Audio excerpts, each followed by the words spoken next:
Black Janitor saw the symptoms everyone ignored and ended up saving the life of the president. Beginning, the night shift at Helix Medical Research Facility was always quiet, especially in the eastern wing where the laboratories and restricted patient wards were located. The gleaming steel hallways echoed faintly with the soft hum of fluorescent lights and the occasional whir of ventilation shafts. Most of the staff went home before midnight, leaving behind only a skeleton crew of night doctors, security guards, and cleaning personnel. One of them was Marcus Reed, a tall, broad-shouldered black man in his late 40s, with callous hands and a calm, steady presence. He had been working as a janitor at Helix for nearly 15 years. People rarely noticed him beyond his blue uniform and mop cart. To most of the doctors, he was invisible, a man who drifted through their halls, cleaning up coffee stains, spilled reagents, and trash bins full of failed experiments. But Marcus noticed everything. He had a sharp eye, honed from years of quietly observing people. He noticed who stayed late, who argued in hushed tones, who smuggled strange packages in and out, who whispered nervously when they thought no one was listening. And tonight, something was wrong.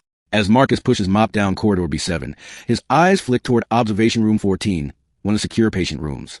The door was slightly ajar, the green light above it blinking instead of glowing steady. He frowned. That wasn't normal. Helix was strict about security protocols. He peeked inside. On the bed lay a patient he instantly recognized, though he wasn't supposed to, President Elias Hargrove of the United States.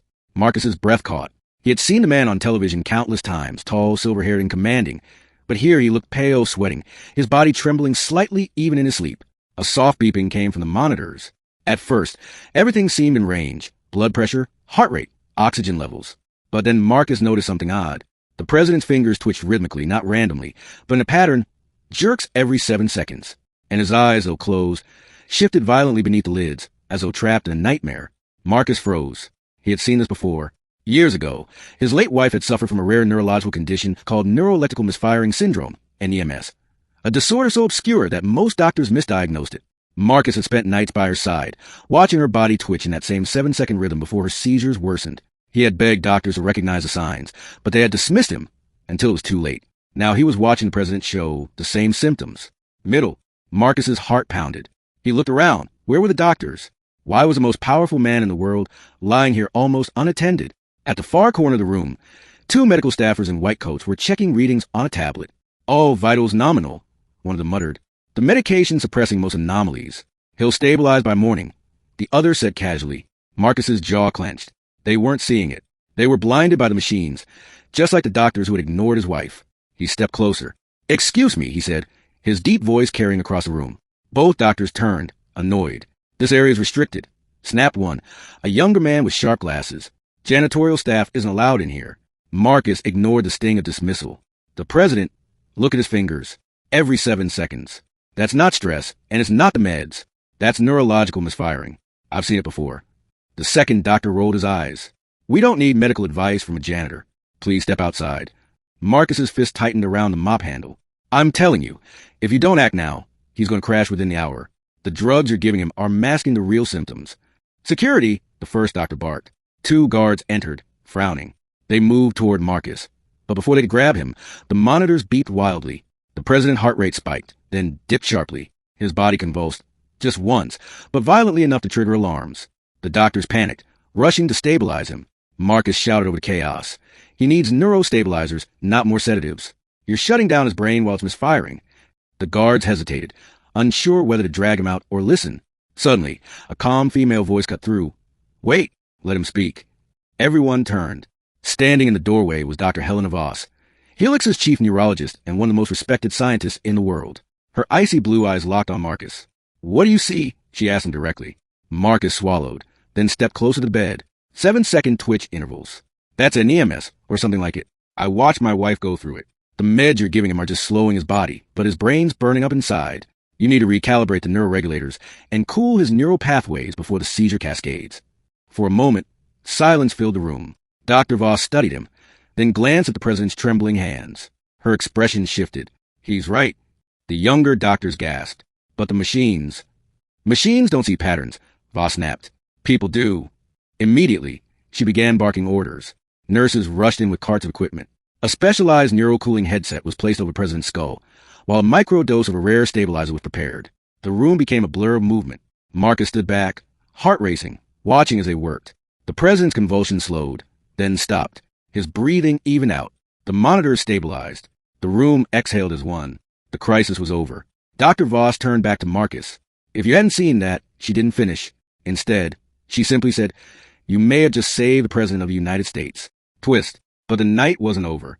Hours later, while most of the medical team rested, Marcus was still mopping the hall outside the recovery room when Dr. Voss approached him. "Walk with me," she said. They moved down the corridor, her heels clicking softly. She spoke in a low voice. "What you noticed tonight wasn't just luck. NEMS doesn't occur naturally anymore, not since it was eradicated decades ago. What the President has is engineered." Marcus froze. "Engineered?" Voss nodded grimly. "A biodigital pathogen. Someone infected him with a neurovirus designed to mimic harmless stress responses until it triggered catastrophic seizures. The only reason you caught it was because you'd seen the real thing before." Marcus felt cold. "So, it was an assassination attempt?"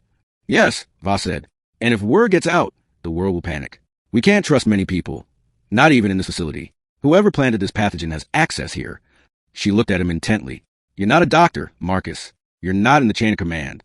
That makes you invisible. And right now, invisibility is exactly what we need. Will you help me?"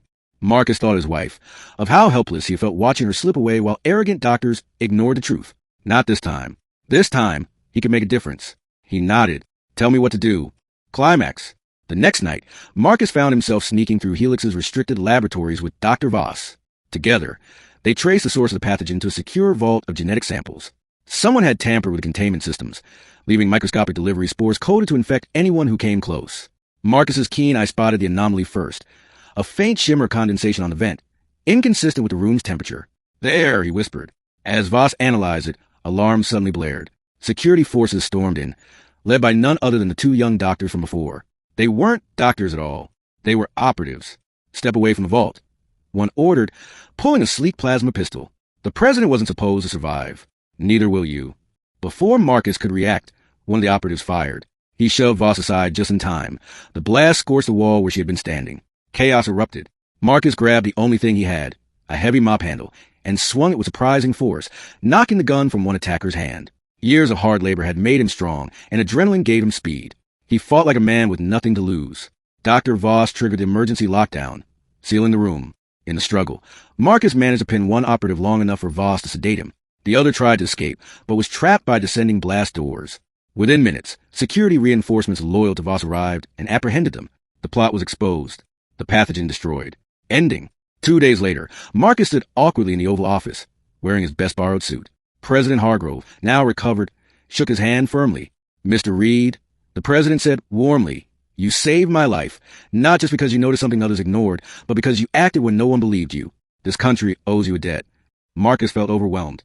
"I just did what I had to do, sir." Hargrove smiled. That's what heroes always say. The media would later hail Dr. Helena Voss and the Helix team for uncovering the bioassassination attempt. But behind closed doors, both she and the President made sure Marcus was honored, not as a janitor, but as a man who saw the truth when the world looked away. For the first time in years, Marcus felt his wife's memory ease inside him. He had failed to save her, but he had saved another life, one that might shape the future of millions. And as he returned to his quiet job, mop in hand, he knew one thing for certain. Sometimes the ones everyone overlooks are the only ones who can truly see.